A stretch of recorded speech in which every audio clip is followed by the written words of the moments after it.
Okay, so hello, I'm Dominic Bilby at Bootham School for BBC Schools Report, and I'm here with author Victoria Campbell. Hello. Good afternoon. Now, I personally would like to know a bit more about you, and I'm sure the people watching would as well. So, can you tell us a little bit about yourself? Well, my name is Victoria Campbell, and I write for teenagers and young adults. So far, I've mainly written about the Vikings, which is very apt in York. My first book is called Viking Gold, and my second book is coming out in October in time for Christmas, and it's called Viking Siege. And both of them are historical action adventures, kind of classic quest narratives. And I certainly find them exciting to write, so I hope that people find them exciting to read as well. Right. Has writing always been a career choice for you since a young age? Well, when I was at school, I did love reading. I think what I loved about reading was the fact that you could choose a book of your own choice and go off and do or be anything that you wanted to be through the conduit of reading. But when I was at school, I didn't actually ever get the chance to meet anybody who had written a book. So I didn't really know how you went about becoming a writer. And it wasn't until about maybe 10 or 15 years after I finished school that I first met a real live author, as it were. And I have to say, when I was at school, I decided to be perhaps a little bit more practical. And I went to university in Glasgow, and I qualified as a lawyer, as a Scots lawyer, and I practiced as a solicitor in Glasgow for about 10 years. And I enjoyed that, but at the back of my mind, I still had a real niggle that I quite fancied becoming a writer. And at this point, my husband actually started to do a little bit of writing. And when I discovered this, I kind of got a bit annoyed. And I thought, that's an ambition that I've had for years. So if he can start doing that, then so can I. So I promised myself I would start writing, and I did. And I just got really involved in the sort of local writing community in and around Glasgow. There's loads of events there for writers to go to. I'm sure it's the same in York and in most other cities in the UK. There was loads of support, loads of courses you could do at the local colleges and universities. There was writing groups, there was networking events. I just went along to everything that I could basically, that I had time to go to when I was still working full-time as a lawyer. And I was writing for about maybe 7 or 8 years before I took the plunge and started writing full-time. Right, so your debut book, Viking Gold, published in 2011. Can you tell us a bit about the book? Yes, indeed. 2011, yes, it does seem like quite a while ago now. The next one really should be out already, but they take some time to sort of gestate, as it were. Well, Viking Gold, it's set in Viking times, so it's set 1,000 years ago, actually kind of towards the end of the Viking Age, which kind of appealed to me because it means there's a lot of new and conflicting ideas around at the time, and I quite like playing with characters who represent different ways of thinking. And our hero, he's 16, he's called Regni, and he is a Viking. And when the story begins, things are a bit grim for him, actually, in his village, because his father died a coward. So nobody in his village really wants to have anything to do with the son of the coward. It's a very martial society. And the only person who will speak to him is Sinead, our heroine. She's also 16, but she's Irish, so she isn't a Viking. And she's been brought to live in this Viking village as a slave, something which I have to say she is actually pretty annoyed about. And she also kind of represents a different way of thinking because she's within the sort of curtilage, as it were, of Christian Europe, which is something the Vikings aren't at this point, not quite yet at this point in time.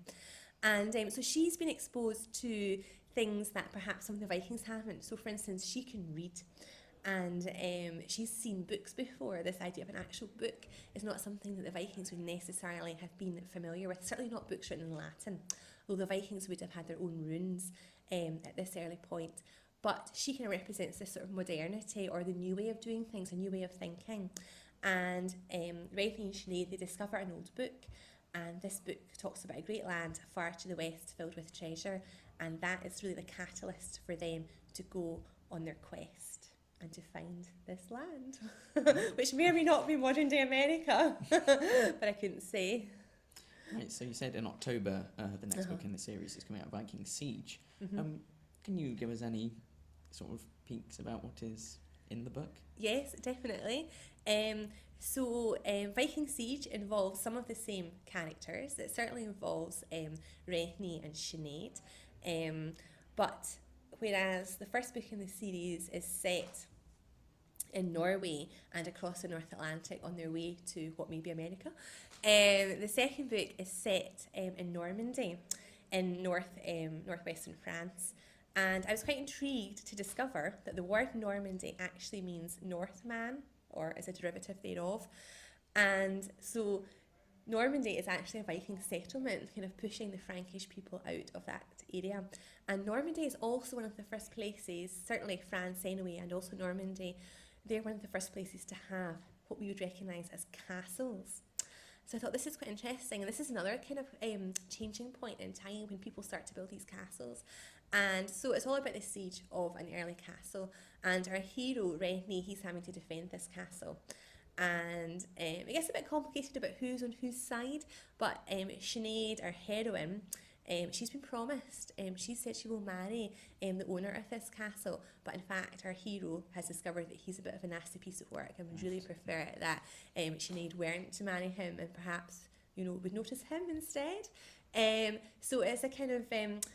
whereas the first one is a quest, this one is much more settled in one place. It's about siege warfare. It's got a bit of murder mystery as well. The first one had a bit of a murder mystery too, and it's got just a little bit of romance as well. Right, so this may be looking a bit too far ahead into the future, but are there any plans for any other books after Viking Siege? Yes, absolutely. I've got a few things, a few projects in the back of my mind that I want to get started on. I've already got started doing a little bit of research and forward planning, very, very general forward planning for a book set during the Second World War. Indeed, it always seems like quite a popular time period, whereas with the Vikings, there's really very little information about them. You're always scrabbling around trying to find enough information to build a story. With World War II, there's loads of information, which has its positive points. It means if you want to write about a particular aspect of the Second World War, there's loads of information, but it means it's easy to trip up because the information is bound to be out there if you decide just to make a bit up. So World War II is a project that I'll be working on next. And a problem, I think, I don't know if it's a problem exactly, but certainly something that I've noticed is for English language books about World War II, if they're set with British characters, then the problem is that it's all home front stuff. There's no real frontline action. However, I was in Jersey a couple of years ago, and Jersey the Channel Islands were occupied. So I think we will set it in the Channel Islands, so there will actually be frontline action with English language speakers, which makes it easier than having to do a lot of research in French or such like. So that's what I'm going to be doing next. Right, so are you going to return to the Viking era at all? Yes. Yes, my plan after that is probably, this is quite far into the future now, is probably to have a look at Viking Age Russia. It's something that I don't think has been done. I mean, I stand corrected if it has, but I don't think there's very much out there, it's certainly not in English, about Viking Age Russia, and I think it could be quite fascinating. So I think that's what I'll start to look at, but that's probably at least 18 months to 2 years down the line. Okay. So what are the sort of processes that you would have to go to start thinking about writing a book and actually up until the point of it being published? Gosh, okay, well I suppose for everyone it's a little bit different, but for me, basically I'll get an idea of some sort, and I tend to not have ideas in complete isolation. I'll tend to see or hear about something or read a book or see a newspaper report or something that will get me thinking, that's a slightly different angle on what has been done endlessly before, and I'm interested in that particular angle. Like as in with Jersey and World War II, or with Russia and the Vikings and such like. And then what I'll do is I'll read a bit about the subject, read history books or other non-fiction books to get a bit of an understanding about it, and just kind of mull it over in my mind for a while. And then I will actually start to write it, think about who my main character is, what would their problem be, what is the problem that they have to solve, that sort of thing. And I tend to write a first draft straight onto my laptop, but I will make loads and loads of notes, sometimes in notebooks, but I tend to lose notebooks. So what I've started to do is I've started to make notes on A4 paper, and then slide those sheets of paper, the notes in between the actual printed out parts of the story. So as if I'm writing a scene about mangonels, my notes on mangonels are actually physically beside that scene, and I find that works better for me rather than having loads and loads of notebooks half written in distributed around the house and the boot of my car and such like. And I kind of build it up iteratively. I mean, I'll read a bit more about a section that I need to know a bit more about, and I'll write that scene, and then I'll kind of read a bit more generally, and then I'll kind of push it forward. So I do my research and my writing kind of in tandem, although I will have done quite a bit of research up front. So that's kind of how I do it. And then I will redraft, anything up to 30 or 40 times I'll redraft. Perhaps even more. I'm kind of obsessed about language in the sense that I think it should be as clear and as easy to understand as possible, and that it shouldn't hinder telling a good story. If somebody has to read a sentence twice to understand it, then in my opinion that's not necessarily the place for it in a novel, in a fiction book. It might be the place for it in a non-fiction book, but for me the story should do the work and the language should do the lifting for the story. Right, so you obviously have quite a lot of ideas sort of floating around in your head. Are there any particular authors or books that have influenced you in sort of writing? You know, to a certain extent everything I've ever read to a certain extent, and I tend to have quite wide reading tastes, and since I have started writing professionally, I've made it a policy, as it were. I've made the effort to try and read in as many different genres of books as possible. So whereas perhaps naturally I'm inclined to read historical fiction or murder mystery or thriller or even a little bit of romance, I try to force myself to read books that I might not otherwise read to see what they're doing right. So I try to read really widely, and I try to read authors that I think, or I've been told, to do something well in their own genre. But in terms of specific influences, and in terms of things that might appeal to people within the same readership bracket as my books, certainly I enjoyed reading a book called The 39 Steps by John Buchan, and that's a sort of first spy thriller. It's kind of precursor to James Bond. It's set, I think, if I remember rightly, just before the First World War. I think that's right. And actually, it might be just before the Second World War. No, I think it's set just before the First World War. And it's really the first modern spy thriller. And it's a chase scene. The majority of the book is a chase across the Scottish moors. And although I'm writing about Vikings, you might think that's quite far removed from that, but no, I liked how he conveyed tension and speed, and how the whole thing was quite tight and fast moving and kept going forward. So I liked that about that book.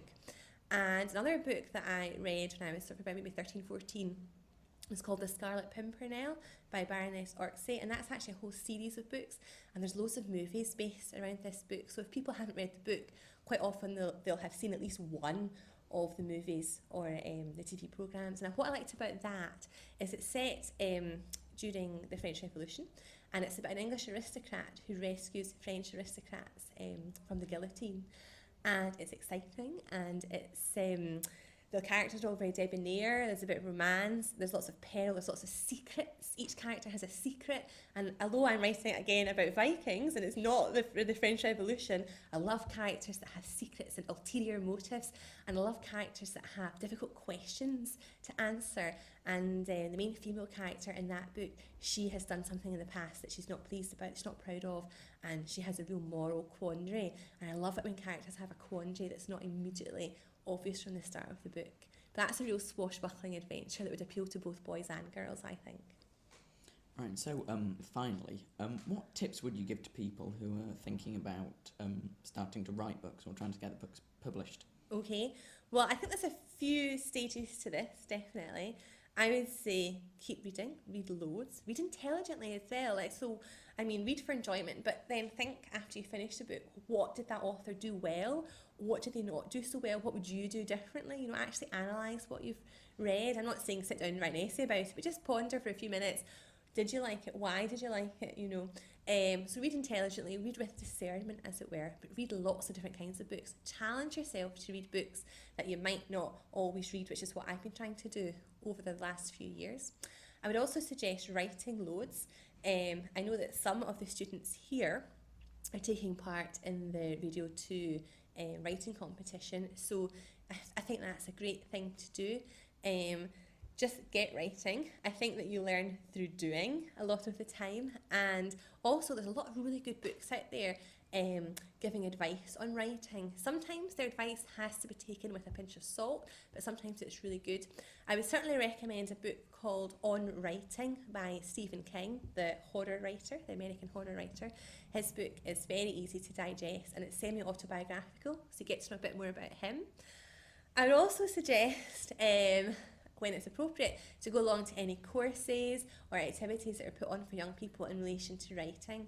If your school has something you can write for, to write for that. If you don't have a creative writing club, ask to set one up. If local colleges or universities are doing summer courses or holiday courses for young people, get involved with those. There's loads of information online. The BBC certainly has loads of information for aspiring radio writers or screenwriters, and I'm pretty sure that the museums in York do creative writing courses over the holidays as well. I'm pretty sure that the York Viking Museum does, you see.